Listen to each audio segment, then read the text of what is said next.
Hello again, Blues fans, and welcome back to BlueTube on YouTube, where we will be previewing our Tuesday night game against Bolton at St Andrews, which is 1945 on Tuesday, the 22nd of October.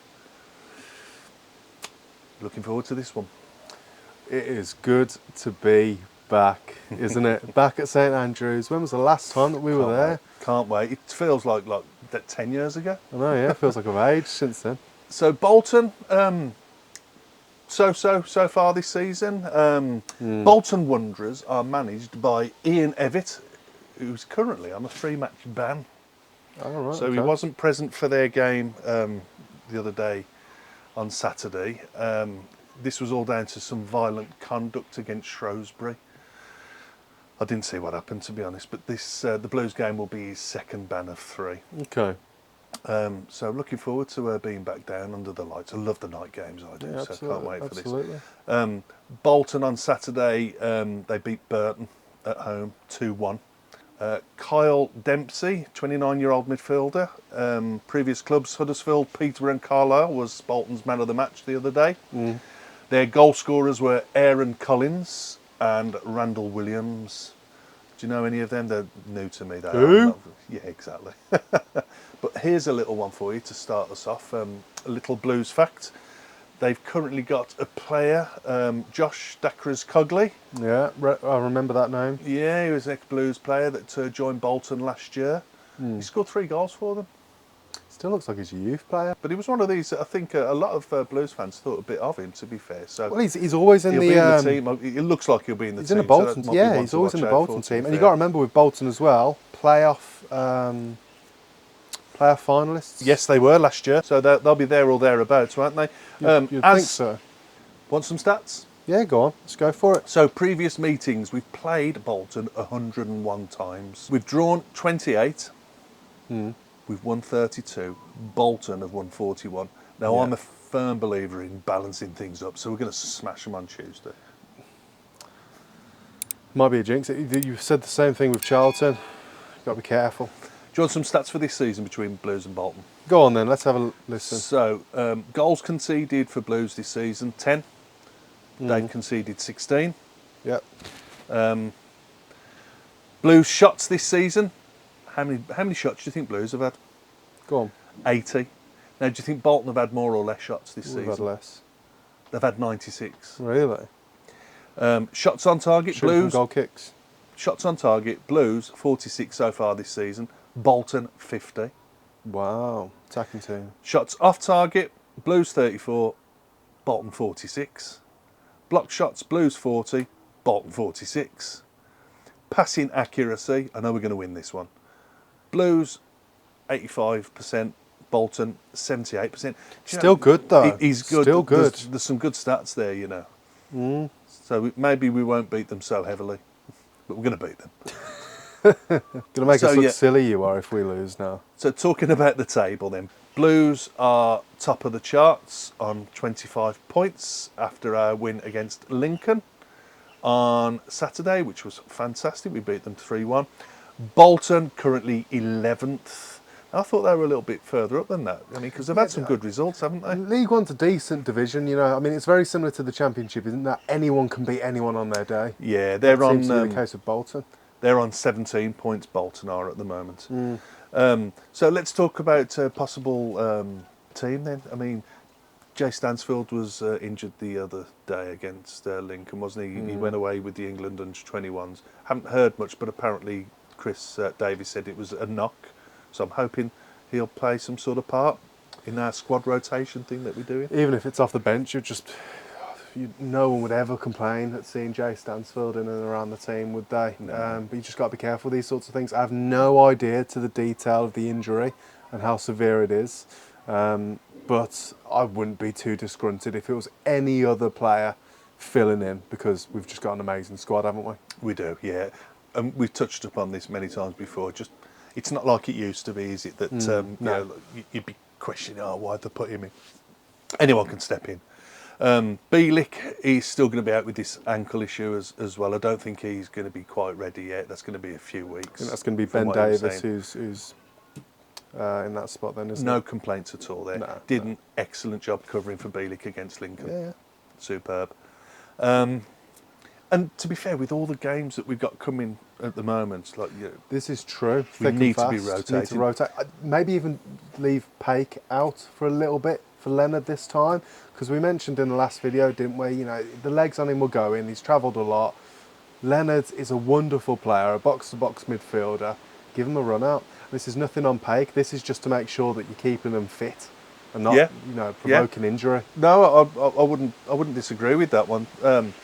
I do like the partnership between Paik and Iwata. Maybe a half, or do you make that decision and at home got a strong squad, bring Leonard in. You could still have Paik on the bench if you needed to, couldn't you?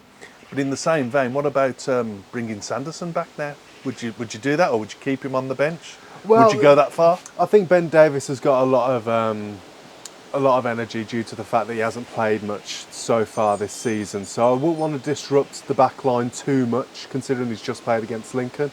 So I'd probably still stick with Ben Davies. And another positive, Laird came back in against Lincoln the other day. Had a great game, I thought. Yeah, he was back to his normal self, which was frightening me to death. Some of the challenges he was going for. Yeah, we said, it's always good seeing them back.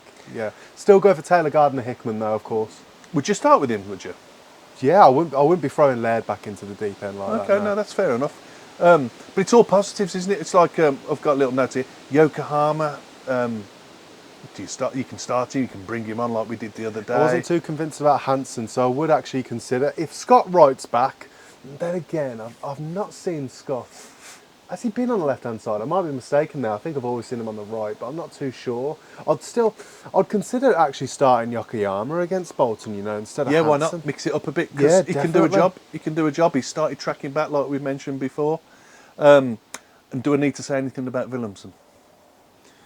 He is turning into a real unit, that bloke, and he's the playmaker. And for a tall fella, he's good with his feet. He's got great control. Hasn't he? Yeah, he's a good player. And would you change much from the winning team the other day, knowing that, as we say, we can bring anyone in to do a job with that squad we've got? I think the only thing that I'd consider changing at the moment, if the injuries are to stay the same, is taking Paik out and giving Leonard a bit of a run out for a little while. And I know people will disagree with me for that, and it's for no other reason other than I want to make sure that players are getting well rested. It's a tough season. And keeping them fresh is a lot of games. With the amount of games. Yeah, absolutely. But yeah, that's probably the only thing that I'd change. Obviously not changing Allsop, just saved a penalty, had a decent game against Lincoln. His confidence will be high, you'd like to imagine. So yeah, I think we're in a good spot. Good shout. And I did want to touch upon, and I always do now, and I don't know why, I'm going down a bit of a rabbit hole with this, but the officials. Oh my God.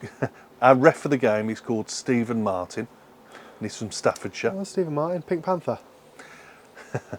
I wanted to mention he's given 39 yellow cards in 7 games over the Championship and League One this season. Now, 39 sounds a lot, but over 7 games, that's probably about average for the average ref now, isn't it, the way things are going? I mean, stop to do your laces up. Feels like it, doesn't it? You really don't like him, do you? Well, I used to do a little bit of reffing when I was younger, and do you remember this discretion thing that everyone used to have? They're just not allowed to use it now. Do you remember? Look. At the end of the day, here's where it lives and dies for me with refereeing things, and this is the only thing that I'm going to say on it. Referee gives you an awful decision.